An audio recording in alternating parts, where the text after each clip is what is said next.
Welcome to R&R recipes. బెల్లం అరిసెలు తయారు చేసే విధానం చూద్దాం రండి. బెల్లం అరిసెలకి నేను 1/2 కేజీ బియ్యం తీసుకున్నాను. ఈ 1/2 కేజీ బియ్యం 12 గంటలు నీటిలో నానబెట్టుకోవాలి. బియ్యం 12 గంటలు నానాయి, ఇలా బాగా నానాయి కదా. ఇవి ఇప్పుడు మిక్సీలోని పౌడర్గా మెత్తగా చేసుకోవాలి. అరిసెలకి మిక్సీ పెట్టుకున్న బియ్యం పిండి బాగా జల్లించుకొని ఇప్పుడు నేను బౌల్కి వేసుకున్నాను. కడాయి వేడెక్కింది. ఇప్పుడు 200 గ్రాముల బెల్లం తీసుకుంటున్నాను, పాతది బెల్లం. ఇప్పుడు ఇందులో వాటర్ కొద్దిగా వేస్తూ కలుపుతూ ఉండాలి అరిసెల పాకం వచ్చినంత వరకు. పాత బెల్లం అయితే చాలా మంచిదండి, అందుకే నేను పాత బెల్లం తీసుకున్నాను.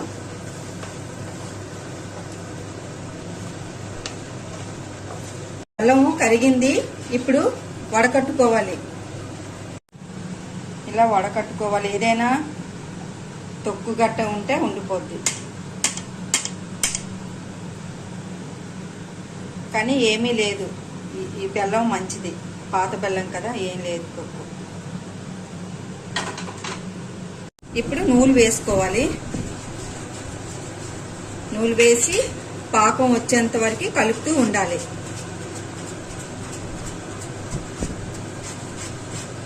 పాకం రాలేదు ఇంకా.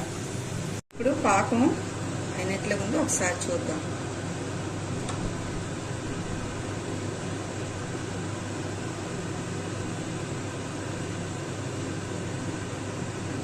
ఇలా ఉండకట్టింది, అరిసెల పాకం తయారయ్యింది.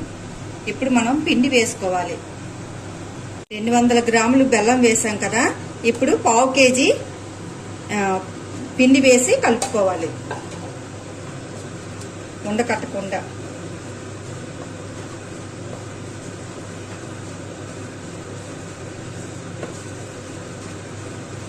పిండి వేసాం కదా. ఇప్పుడు అరిసెల ముద్ద బాగా రెడీ అయ్యింది. ఇలా అయితే చల్లారిన తర్వాత కొంచెం గట్టిగా ఉంటది, అప్పుడు ఉండలుగా చుట్టుకోవాలి. ఆవు నెయ్యి వేసుకున్నాను కొద్దిగా. వేసి ప్లేట్ అంతా ఇలా రాసి ఇప్పుడు ముద్ద వేసుకోవాలి.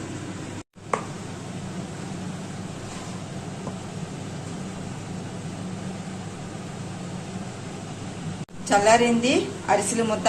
ఇప్పుడు ఉండలుగా చుట్టుకొని ఇప్పుడు నేను ముచ్చి కవర్ తీసుకున్నాను. పల్చగా ఒత్తుకోవాలి. నూనె మరిగింది, అరిసి వేసుకుంటున్నాను. ఇది బాగా వేగితే మీదకి తేలుతుంది.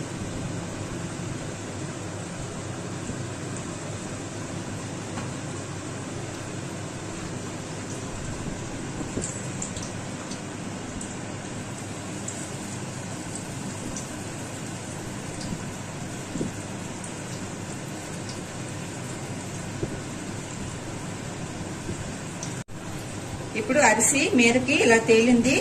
కొద్దిగా వేగిన తర్వాత వేగింది. ఇప్పుడు రెండో వైపు తిప్పుకోవాలి. రెండో వైపు వేగింది, ఇలా తీసుకున్నాను. ఇప్పుడు ఈ రెండు ఇలా పెట్టి ఇలా ఆయిల్ అంతా వచ్చేస్తుంది. అప్పుడు ఒక పళ్ళెంలోకి తీసుకోవాలి. రెండోది కూడా సేమ్ ఇలా మీద వేసుకున్నాను.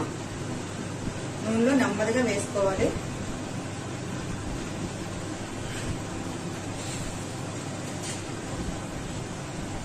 మిడిల్ మంటలో వేపుకోవాలి.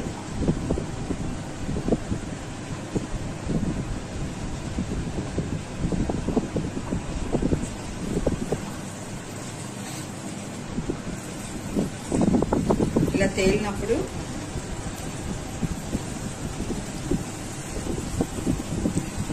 ఎంత బాగా పొంగుతుందో, అరిసి బాగా వచ్చినట్లుగా.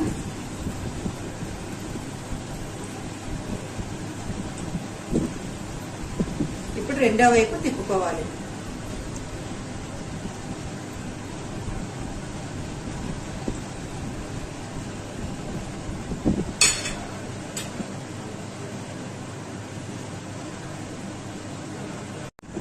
బాగా వేగింది. ఇప్పుడు తీసుకుంటున్నాను. ఇలా ఇలా నొక్కితే ఆయిల్ అంతా మొత్తం వచ్చేస్తుంది. అప్పుడు ఒక ప్లేట్కి టిష్యూ పేపర్ వేసుకొని వేసుకోవాలి. బెల్లం అరిసెలు రెడీ అండి. మా అత్తయ్య గారు ఇలానే చేసేవారు. చాలా టేస్టీగా ఉంటాయి. పిల్లలు పెద్దలు ఇష్టంగా తింటారు. మీరు కూడా ఒకసారి ట్రై చేయండి. ఈ వీడియో మీకు నచ్చినట్లయితే లైక్ చేయండి, షేర్ చేయండి, సబ్స్క్రైబ్ చేయండి.